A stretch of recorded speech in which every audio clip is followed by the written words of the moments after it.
말씀입니다. 8절부터 13절 서로 교독하도록 하겠습니다.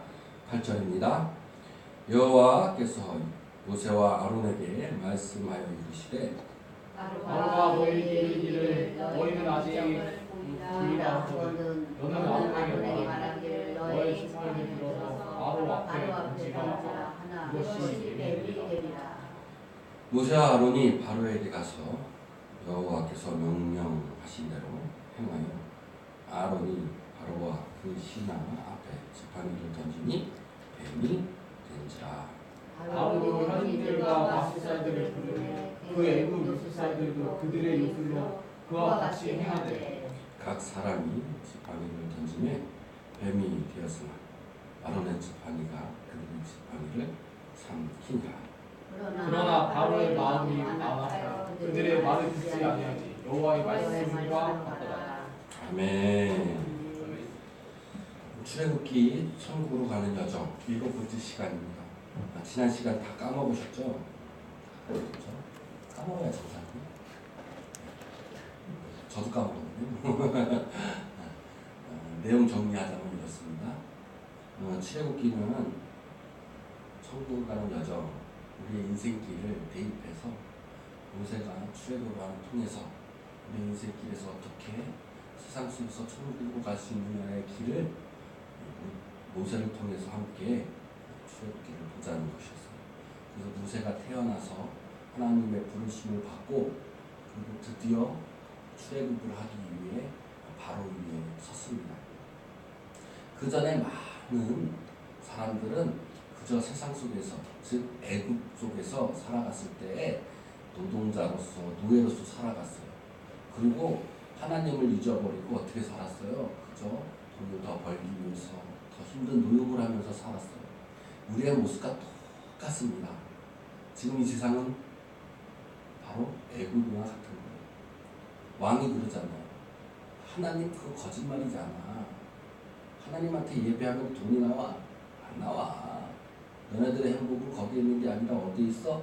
열심히 일해서 돈 벌어. 돈 벌어서 그냥 행복하게 살면 그만인 거야. 이 세상과 같은 것이죠. 세상 사람들은 하나님의 말씀을 거짓말을 하고 하나님이 어디 있어? 라고 이야기합니다. 바로 출애굽기에서도 바로 이 이야기를 하고 있었던 것이 있어요. 그러나 하나님이 드디어 모세를 부르시죠. 우리를 부르시는 거예요. 세상 속에서 살다가 아픔과 고통과 노고와 힘듦 속에 있는 우리를 하나님께서 부르셨어요. 하나님께서 부르시면서 자기의 이름을 여호와다라고 이야기하시는 거예요. 스스로 있는 자라는 거예요. 그리고 우리에게 엘사이다의 하나님, 전능하신 하나님으로 우리에게 나타나신 거죠. 엘사이다 하나님은 어머니와 같은 마음, 공유하시는 능력, 우리의 삶에 힘이 되시는 하나님이시라는 거예요. 이렇게 하나님의 이름을 나타내고 나서 이제 모세가 애굽의 왕 바로를 찾아가서 우리가 하나님 앞에 예배를 드리러 가기 위해서 잠깐 며칠 광야에 가서 예배를 드리고 오겠습니다 라고 하니까 어떻게 됐어요? 바로는 안 된다 이야기하는 것이죠. 오히려 예배를 하러 가면 어떻게 저들이 생각할까 해보니까 바로의 마음속에서 이런 마음이 드는 거예요. 쟤네들이 쉬러 가는구나, 게으르구나, 일을 더 해야 되는데 일도 안 하고 쉬러 예배를 들어가는구나, 이 게으른 사람들아 라고 얘기해요. 어찌 이렇게 세상 사람들과 똑같은지. 주일날 예배하러 가야 되어 가면 야 회사가 먼저지 교회가 먼저야. 이 게으른 놈아 돈 벌어야지. 그러나 모세 출애굽기를 통해서 진정 하나님께 가는 천국으로 가는 길, 행복으로 가는 길이 무엇인지를 드러내고 있다는 것이죠. 모세와 아론은 이제 바로 앞에 섰습니다. 이제 결판을 내기 시작하는 거예요. 그래서 오늘 본문에 읽은 것이 첫 번째 결판 시작합니다. 아론이 들고 있는 지팡이를 던져서 뱀으로 만드는 거예요. 근데 바로가 콧방귀를 뀌면서 애굽 이집트에 있는 요술사들, 곧 다시 말하면 다른 종교의 지도자들을 부르는 거예요. 그래서 똑같이 지팡이로 뱀을 만들었어요. 야, 너의 하나님만 신이야? 아니야. 이 세상에 신이 얼마나 많은데, 이 세상에 교회만 있어? 아니야. 이슬람도 있고 유교도 있고 불교도 있고 나 자신교도 있어요. 그렇잖아요. 나 자신을 믿는 나 자신. 하나님만 유일신이고 하나님만 전능한 거야? 아니야. 알라도 있고 부처도 있고 나도 있어. 인간의 능력이 대단한 것이지 그까지 하나님 똑같은 거 아니야. 똑같이 지팡이로 뱀을 만든 거예요. 근데 어떻게 됐어요? 아론의 지팡이. 그 지팡이가 다른 요술사들, 다른 종교 지도자들의 뱀을 집어 삼킨 것이에요. 이제 애굽의 10가지의 재앙이 시작됩니다. 이 10가지의 재앙은 단순하게 10번의 재앙을 통해서 힘들어서 애굽 사람들이 힘들어서 이스라엘 사람들을 광야로 보낸 사건이 아니라 그 안에 하나님이 어떤 분이신지를 드러내고 계십니다. 어떤 목사님들이나 신학자들은 이가, 모기가, 파리가 무엇이다, 개구리가 무엇이다 이렇게 해석을 하지만 저는 거기에 중점적으로 있지 않아요. 오늘 함께 볼 곳이 바로 모세가 애굽에서 펼쳐진 10가지 재앙 중에서 8가지를 볼 거예요.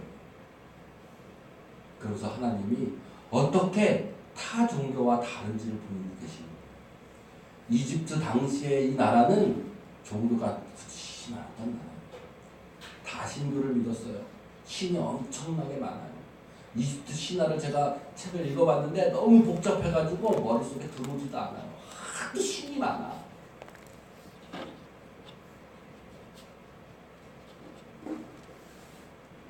이집트 당시에 왕의 왕관을 보면 뭐가 있는지 아세요? 나옵니다. 잘 보이시나요? 왕관의 왕 위에 뭐가 이렇게 또아리 이렇게 붙어있잖아요. 뭐예요? 그렇죠. 호부야, 뱀이에요.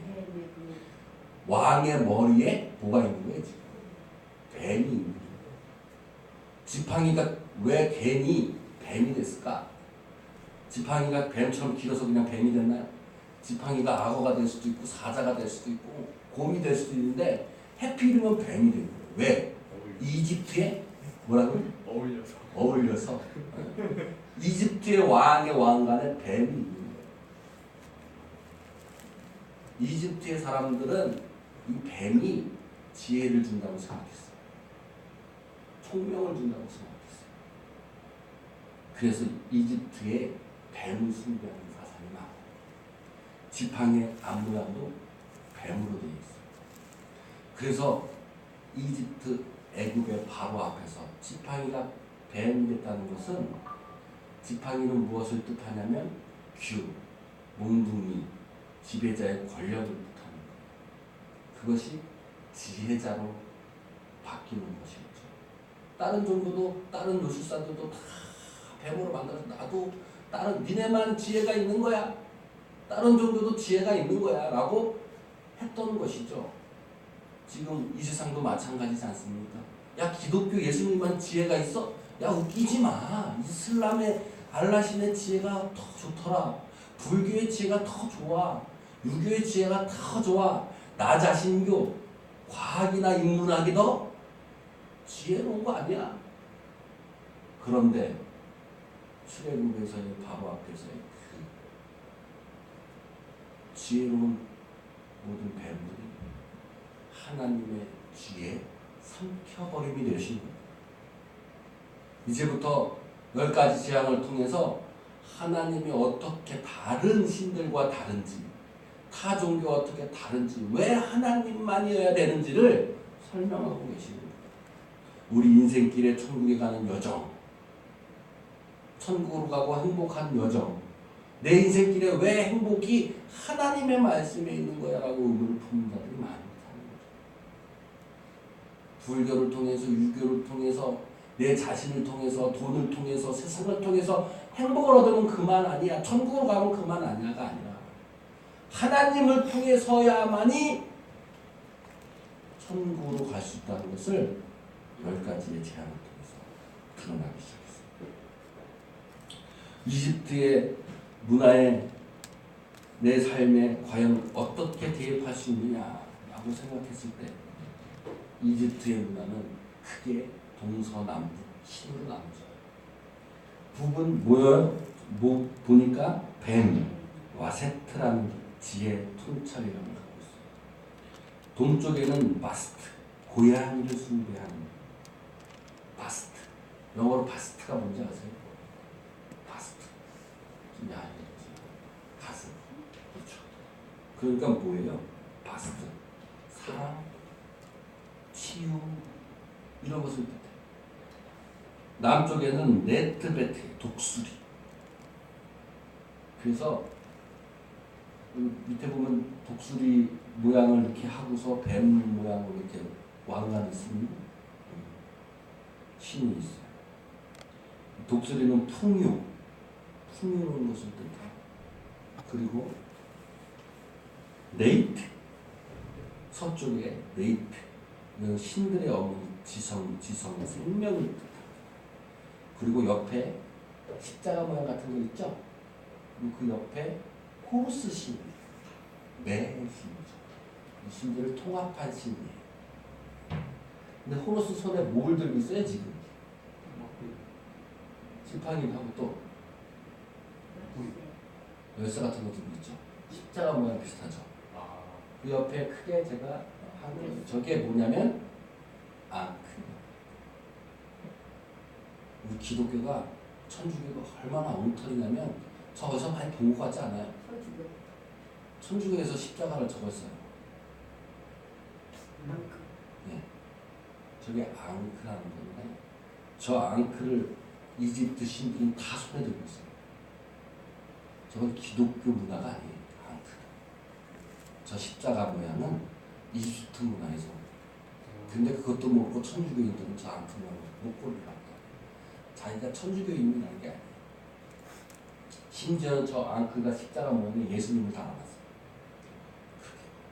그런 엉터리 신앙이 어디 깨닫지 못하면 미신으로 가는 거예요. 교회가. 말씀이 없으면 미신으로 가는 거예요. 앙크는 무슨 것을 뜻하냐면 저거는 생명 부활을 뜻해요. 기독교랑 비슷하죠. 저 십자가 하지 마세요. 저 십자가는 이집트 문화, 이집트 신을 숭배하는 거예요. 자, 이제 10번째 재앙 중에서 첫 번째 재앙으로 갑시다. 제가 8번째 재앙까지 했는데 지금 시간이 10분 안 남았어요. 빨리 하도록 할게요. 자, 첫 번째 재앙은 물이 피가 된 사건이에요.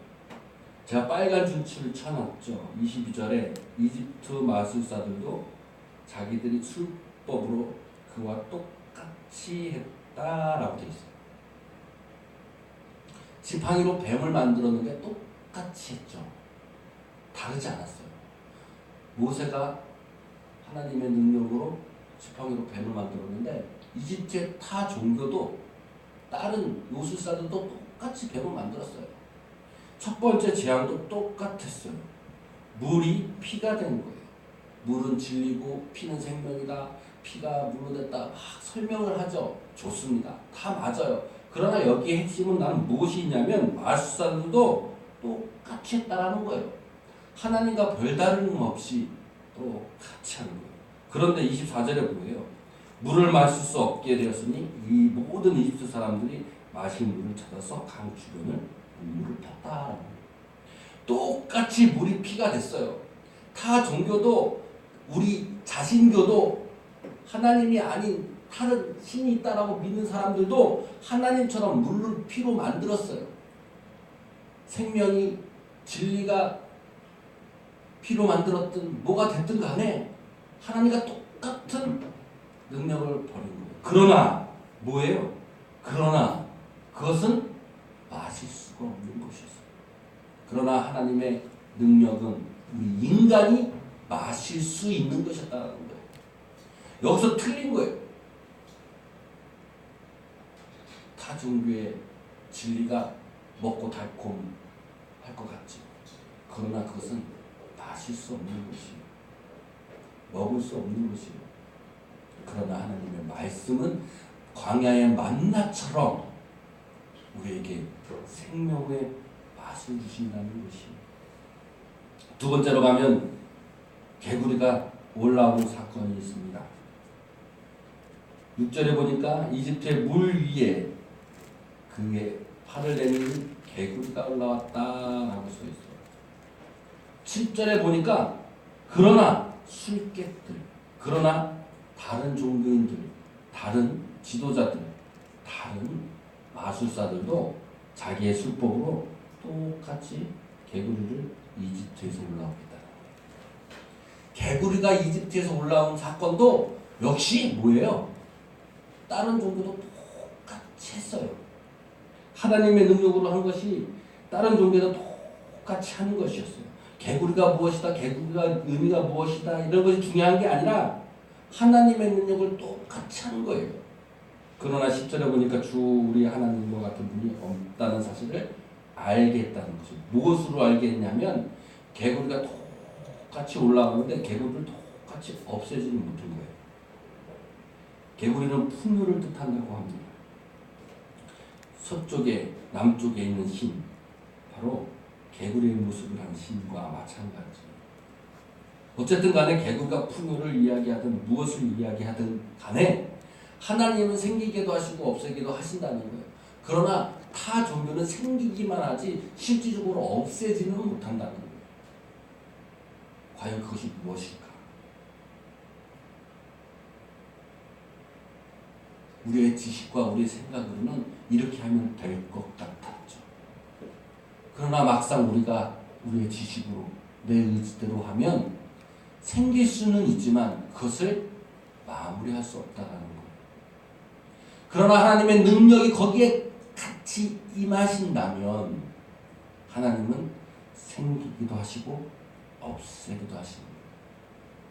우리의 생명이 태어났다면 하나님이 우리의 생명도 없애게 할 수 있다는 거예요.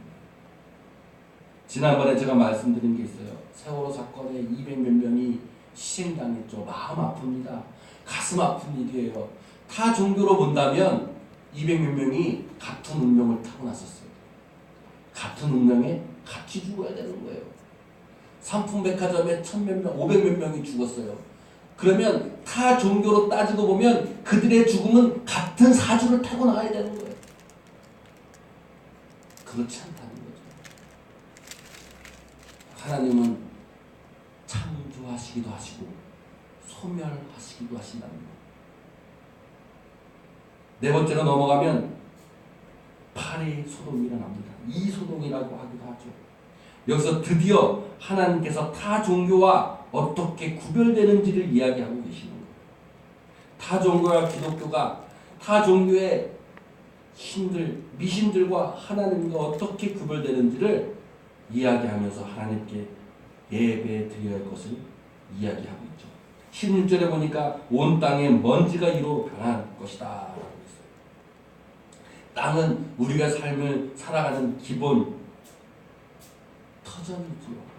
그곳에서 먹을 것이 형성되고 그곳에 터전을 살고 있어요. 18절에 마술사도 이와 같이 자기의 수법대로 이가 생기려고 하였으나 어떻게 했어요? 그렇게 할 수 없었다. 라가 세 번째 제약부터 시작되는 거예요.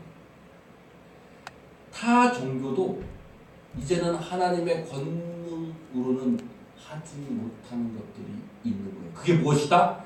땅에서 먼지가 변하여 이로 변하는 사건입니다. 그것은 신의 능력이 아니고서는 할 수 없다라고 마술사가 이야기하는 것이었어요. 땅의 터전에서 우리의 삶의 터전에서 일어나는 기적들은 타 종교에서 할 수 없고 오직 하나님의 권능으로만 할 수 있다는 것을 바로 세 번째 재앙에서 보여주시는 것이죠. 그런데 우리는 어리석게도 땅에서 일어나는 모든 것들을 타 종교에서 찾아요. 땅에서 이루는 삶의 터전의 복을 타 종교에서 찾는다는 거예요. 그리고 하나님께서는 이것을 구별하시게 되는 것이에요. 파리의 소동, 이 소동 성경 28절에 보면 이제 파리의 소동이 일어나는데 타 종교와 구별이 네 번째로 일어나게 됩니다. 네 번째 파리의 소동에 보면 22절에 나의 백성은 고센 땅에 재앙을 보내지 않아서 나 주가 이 땅에 있는 것을 내가 알게 하리라 라고 하셨고 23절에 나의 백성과 너의 백성을 구별할 것이다 라고 이야기합니다. 이제 하나님의 권능을 일으키고 나서 네 번째 재앙 파리의 소동부터 고센 땅에 있는 지역의 유대인들, 이스라엘 백성, 히브리인들은 파리의 재앙을 당하지 않고 내 백성을 이제 너의 백성과 구별하여 낼 것이라는 하나님의 능력, 하나님의 이름을 부으시면서 교회 안에 하나님을 믿는 자에게는 구별된 거룩한 백성으로 삼아주신다는 거예요. 세상에 땅에 있는 근원한 재앙을 이제 피하게 해주신다는 거예요. 여러분 세상을 살면서 주님의 구별된 자가 되시길 바랍니다. 그러면 이 땅에 일어나는 모든 권능으로부터 하나님의 권능으로부터 축복을 받고 재앙으로 오는 모든 것들을 하나님의 집으로 인도하여 피난처로 삼아 주실 거라는 것이에요. 10가지 재앙을 통해서 이렇게 하나님이 타 종교와 타 진리가 어떻게 다르심을 보여주고 계시는 거예요. 우리 이제 5번째로 넘어가게 되면 우박의 재앙을 통해서 들짐승들이 죽는 사건이 우박이 아니라 들짐승들이 죽는 사건이 일어나게 돼요. 우리 1절에 보니까 히브리 사람의 주 하나님, 여기서 히브리 사람이라는 것이 재앙에서 처음 나옵니다. 그리고 나에게 예배드리게 하라 라고 하는 거예요. 히브리라는 단어는 이스라엘 사람의 단어가 아니에요. 지난번에 얘기했듯이 히브리라는 단어는 하층민들, 노동자들, 노예들을 통틀어서 얘기하는 단어예요. 즉 우리들이라는 거예요.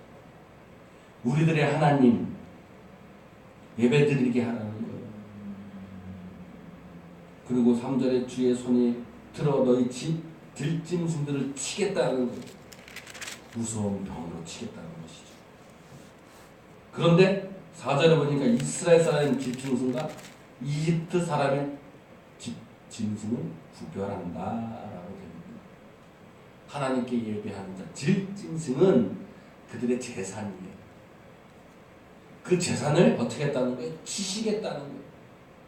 그러나 하나님께 예배하는 자, 하나님께 드려지는 자는 주님의 손으로 그들의 삶의 터전의 재산을 보호해 주시겠다는 것을 말씀하고 계시는 거죠.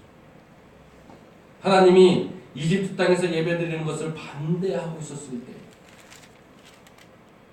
그들의 재산의 축복을 다 멸망시켜주시고 하나님께 경배와 예배드리는 행복의 근원을 줄 수 있는 주님을 경배하는 사람들이 구별되어서 그들의 재산과 그들의 행복과 그들의 축복을 더하여 주신다는 말씀을 5번째 재앙을 통해서 이야기하고 있습니다. 우리 6번째 재앙을 통해서 드디어 하나님께서 타 종교를 어떻게 하냐면 심판하시는 장면이 나옵니다. 처음에는 재앙을 통해서 타 종교와 다를 것 같지 않았던 하나님의 능력이 서서히 타 종교를 구별하시고 하나님의 권능으로만 이 세상의 행복과 천국의 것을 이야기하시면서 6번째는 하나님께서 타 종교를 드디어 심판하시게 됩니다. 피부병 전염을 통해서 그들이 종기가 생기게 되는데 11절 보니까 마술사들도 종기 때문에 모세 앞에 나가지 못했다라고 생기고 모든 이스라엘 사람들과 마술사에게 종기가 생긴 것이다 라고 기록하고 있습니다. 다 종교의 지도자들이 드디어 질병으로 치시고 계시는 것이죠.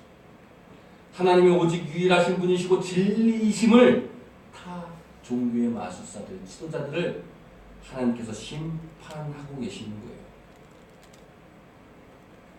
7번째 재앙, 우박의 재앙이 옵니다. 13절에 히브리 사람 주 하나님 다시 한번 히브리 사람을 언급하면서 14절에 세상 나와 같은 신이 없다는 것을 너희에게 알려졌다라는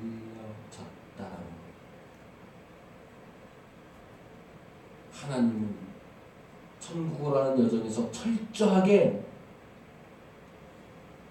하층민들을 위해서 우리에게 그 진리의 복음을 펼쳐주셨다는 것에 감사해야 될 줄 믿습니다.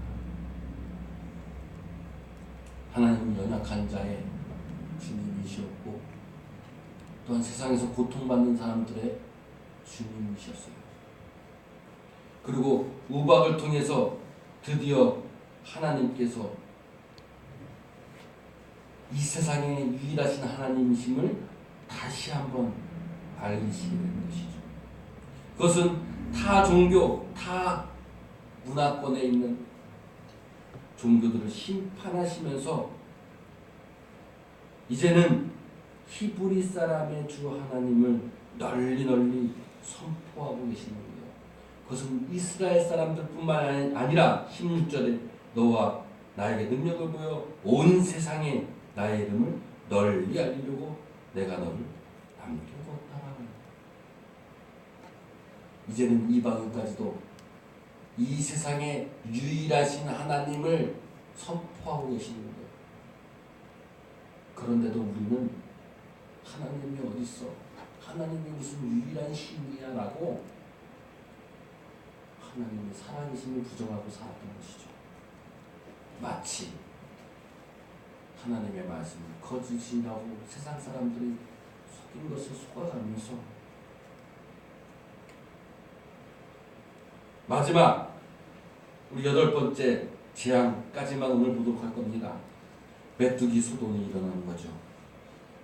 이 메뚜기 소동을 통해서 어떠한 이야기가 되어 있냐면 진정한 예배가 무엇인지를 메뚜기 소동을 통해서 일어나게 됩니다.